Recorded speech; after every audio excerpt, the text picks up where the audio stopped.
আমার মতো সৌভাগ্য পৃথিবীতে কেউ আছে? এই স্টেজের সামনে আমার জনম দুঃখিনী গর্ভধারিণী মা আপনাদের মাঝে বসে আছে। মানে আমার গজল ওনার এত ভালো লাগে, এত ভালোবাসে, এই আপনাদেরই ভিড়ে আমার মা এখানে আছে।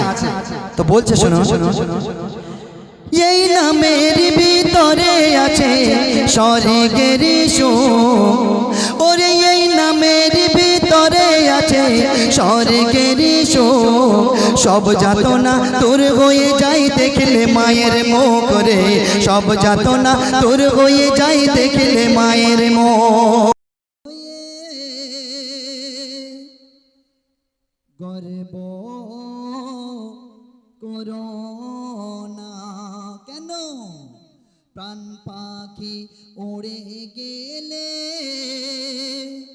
দেহের মূল্য রবে না।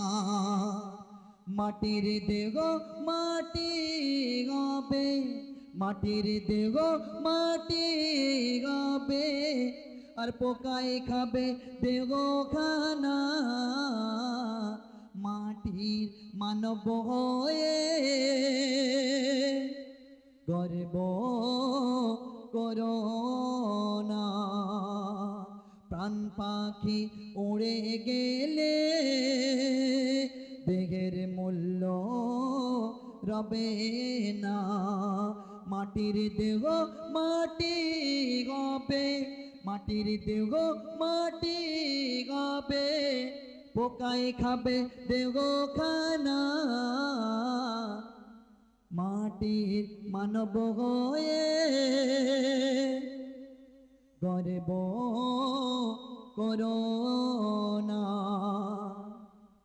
যখন আমাদের উপরে মহান রব্বুল আলামিনের হুকুম হবে, তখন আজরাইল আমাদের সাথে কেমন ব্যবহার, কেমন আচরণ করবে, অতি মূল্যবান কথা কবি ছন্দের মাধ্যমে লিখছে, মনোযোগ আকর্ষণ করবেন। খোদার হুকুম যখন, ওরে খোদার হুকুম যখন তোমার ওপর হবে, আজরাইল তখন আসিয়া যাবে, আর কোনো বাধা সে, ওরে কোনো বাধা সে নাই মানিবে। বুক পেটে রুবে করে নেবে, তোর বন্ধ খাতা খুলবে পাতা, তোর বন্ধ খাতা খুলবে পাতা, রেহাই পাবে না। মাটির মানব হয়ে গর্ব করোনা কেন? প্রাণ পাখি উড়ে গেলে দেহের মূল্য রবে না।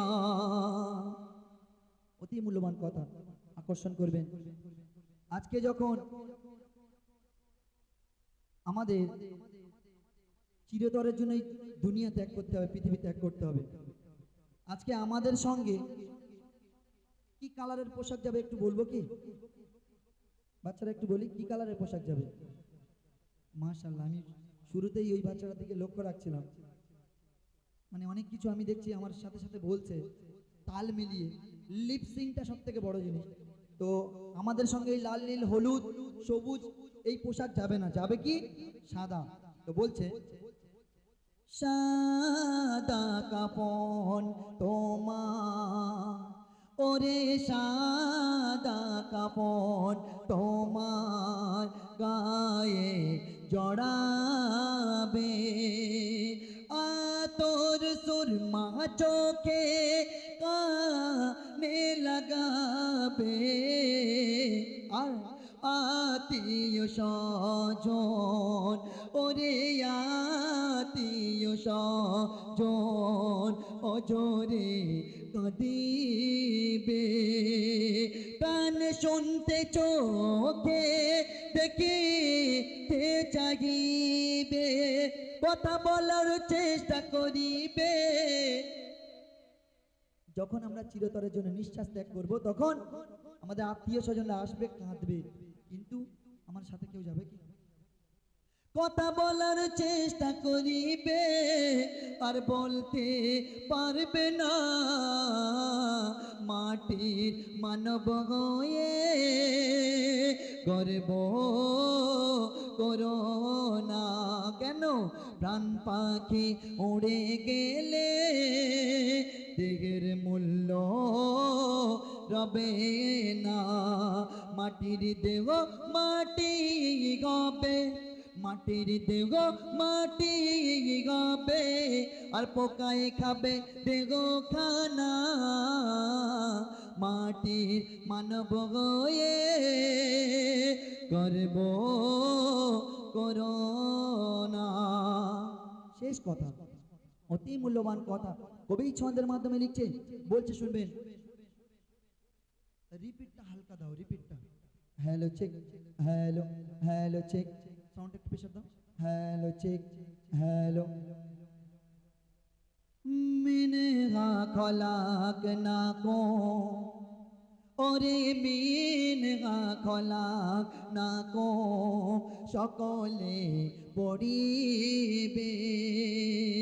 অফিহা নুইদু কো, বলে মাটি মোর দেবে। আচ্ছা, মিনহা খলাক না কুম আমরা কখন পড়ি বাবু? মাটি দেওয়ার সময়, তাই তো? মিনহা খলাক না কুম অফিহা নুইদুকুম অমিনহা নুখরিজুকুম তারাতান উখরা, তাই তো? মানে মাটি থেকে আমাদের আল্লাহ পাক সৃষ্টি করেছে, আবার মাটি আমাদের চলে যেতে হচ্ছে, তাই তো? তো বলছে মিনহা খলাক না কুম, ওরে মিনহা খলাক না কুম, সকলে পড়িবে। অফিহা নুইদুকুম, বলে মাটি মোর দেবে।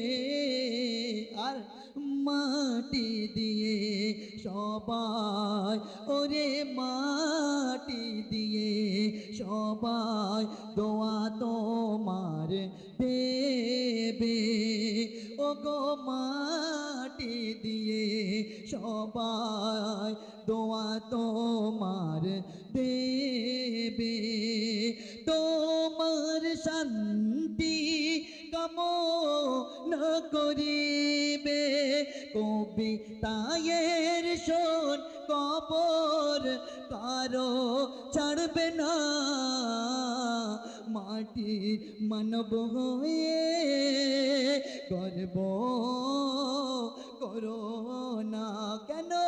প্রাণ পাখি উড়ে গেলে দেহের মূল্য রবে না।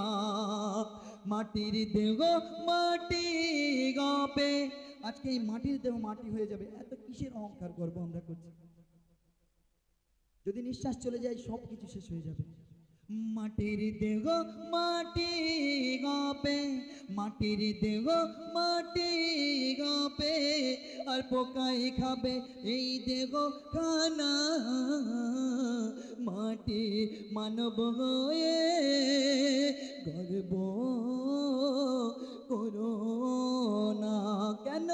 প্রাণ পাখি উড়ে গেলে দেহের মূল্য রবে না। শুনলেন?